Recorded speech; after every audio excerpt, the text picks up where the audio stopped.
Hello mikwana, amannya gange nze Ssenga Fifi nga bulijjo era nga nkomyewo ne puroguramu yaffe endala. Puroguramu yaffe eya leero ekwata kwosika enfuli era nga tugambye nti kozesa olive oil mu weeks 2 obeere ng'omaze okusika. Tugambye okusika kwe kukyalira ensiko abakyala mu Uganda era nga teri mukyala mu Uganda ali supposed kufumbirwa nga tosise.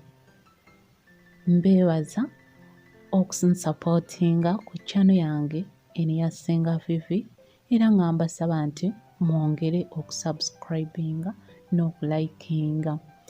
Mbannyonnyodde nti tuyina ebintu bye tulina okukozesa okubeera nga tusobola okusika enfuli zaffe ezaagaana ezaakona.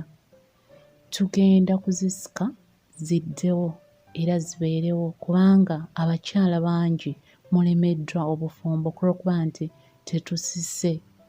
Kati nno munnange katulabe engeri ki ennyangu gye tusobola okusikamu enfuli naffe abataziina ne tuzifuna era ne tusobola okubeera abasanyufu mu bufumbo. Funa amazzi agookya oba agabuguma nga gookya ekisaamusaamu. Kwata amazzi ago ogateeke mu giraasi oba mu kakebe oba mu kalobo. Funa olive oil naye gwe tugenda okukozesa. Mu kifo ky'ebitengo tugenda kukozesa olive oil. Olive oil oyo muteeke mu giraasi oba mu kakebe oba mu kalobo, kyonna ekikwanguyira. Teekamu mutonotono, toteekamu mungi nnyo ate kwonoona. Funa akagoye akali soft oba nga ka vesiti nze ke nkozesezza wano eno oba akatambaala akali soft nga ka kotoni ke tugenda okukozesa mukwano. Kati katutandike okusika enfuli zaffe emitendera ku mitendera nga bwe ziyina okutambula. Enfuli ziyina kuba 2 teweerabira. Kati nno munnange kwata akagoye akeeru ako ke nkugambye okateeke mu mazzi ago agabuguma oba agookya. Amazzi ago gayina okuba nga gookya oba nga gabuguma.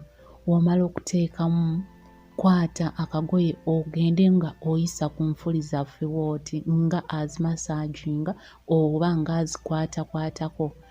Akagoye kano eno kagenda tuyamba okubeera nga kabuuliza enfuli ezo okubeera nga zibuguma kubanga jjukira omubiri gwakula ate oluusi gubeera gwaguma. Sikiini yo already ngumu yakona, ndowooza wenja okukiyita. Kati nno yisaako emirundi 4 nga w'oteeka mu mazzi agookya nga w'okomyawo. Kigenda kutuyambako nti ebbugumu lizuukusa omubiri guno oba olususu luno olubeera lwaguma. Ate era akagoye kano eno bwe kaba kabuguma kagenda kukuyamba okugonza ennyama eyo w'obeera ng'osika ebeere nga tekuluma munnange. Kati kwata akagoye kaffe ng'omaze okumasaaginga enfuli zaffe oziyisizzaako owulire nga zigonze era ng'owulira ennyama ezuukuse ewulira. Kati teekako olive oil ku kagoye kaffe otandike okusika mpola. Ogenda kusika mpola mpola naye teweerabira nti olina okusitama wansi w'obeera ng'osika. N'oddira emikono gyaffe, kati katugeze akagoye okayuzizzaamu buli bubiri, n'oddira emikono n'ogiyisa wansi w'ebisambi n'okwata enfuli erudda emu n'erudda emu n'osika nga bw'ossa mpola mpola kuba jjukira obeera otandika butandisi ng'otaddeko otuzzi nga tubuguma ate ng'otaddeko ne olive oil waffe. Nakugambye akagoye akabuguma kazuukusa ennyama eno ebeera tetambula ng'osika n'ebeera ng'etambula. Kati nno omukyala bw'obeera ng'osika teweerabira kwata ekinyama nga kiwera, kwata mundako, tokwata luno olusongezo olusooka kubanga lugenda kuleeta enfuli nga ntini nga lulinga lusubi oba okitegeera munange.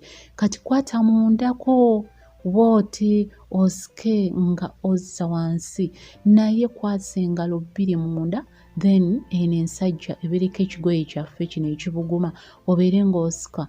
Kituyambako okubeera ng'ogenda kuleeta enfuli engazi oba okitegeera nga si katini, kubanga guno omulembe 2020 tulina okubeera n'enfuli nga ngazi oba okitegeera nga ziringa ebikoola, ne bwe ziba nga si gawanvu nnyo naye nga bigazi bulungi nga bisobola okubikka omumwa gwaffe guli eri oba oluggi lwaffe oba okitegedde mukwano. Kati mukwano genda ng'osika ekintu kino eno ogenda kukikola okumala eddakiika nga 40, weewa obudde, tosikisa maanyi mangi okwewala okuleeta damage oba okuyuza olususu luno eno oba okitegeera. Fuba okulaba ng'osika mpola kubanga ogambye sooka kwata nga tosika, then osike mpola nga weewa time, toforcinga skin, toforcinga nnyama kubanga enfuli ezo togenda zikozesa nkya oba leero. Kati n'olwekyo kola ekintu ekyo okumala wiiki nnamba oba okitegedde. Kati nno w'obeera osika era kye ŋŋenda okukujjukiza, fuba okulaba nti osika ng'oteekamu okwagala so that tebikutama. Munnange jjukira mu Uganda teriiyo mukyala ali supposed kubeera nga mufumbo nga tasise, era ggwe ayina omwami wo nga tewasika nfuli. Munnange beera ng'otandika okusika enfuli wadde oli mukulu mpola mpola.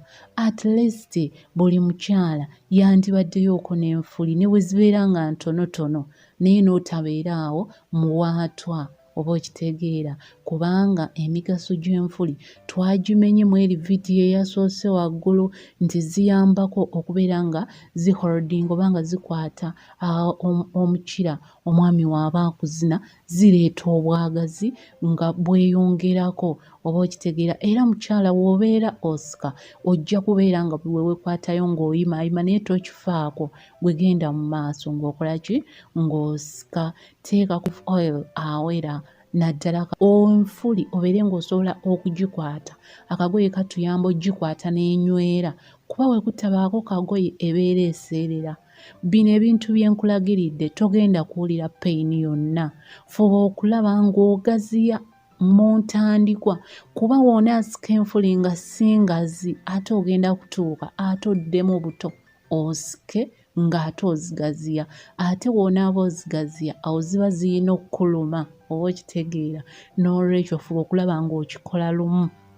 Neeyanzizza nnyo bamikwano okunsapootinga. Mbeeyanzizza okubeera nga munfolowinze ku Facebook ne munfolowinga buli wamu ne mubeera nga mulayikinze page yange. Neeyanzizza nnyo munnange, nsaani Fifi waabwe. Nsaba mwongere okunsapootinga musharinge videos zino eno. Omuntu yenna abeera nga weetaaze okwogerako n'omwana wo oba okumukusikira enfuli, osobola okuŋŋamba, siyina buzibu. Nja mugayidinga, nja muyigiriza engeri gy'asobola okusikamu enfuli zino eno ate n'abeera nga takola ki, nga talumizibwa. Mulekere awo bamikwano okwesuulirayo ogwa naggamba. Abakyala tulina okusika enfuli, tulina okubeera nazo kubanga za mugaso nnyo nnyo nnyo ku mubiri gwaffe olw'okuba nti zikuuma ebbugumu ne tubeera nga tubuguma bulungi. Ate zikuyambako n'okubeera nti okonkonebwa omusajja n'atakuyingira buyingizi nga teweetegese. Musule bulungi, musiibe bulungi. Atategedde osobola okuddamu n'owakinga ate vidiyo yaffe eri eyasoose. Lwaki abakyala tulina okusika kuba abasinga babadde tebamanyi mugaso gwa kusika.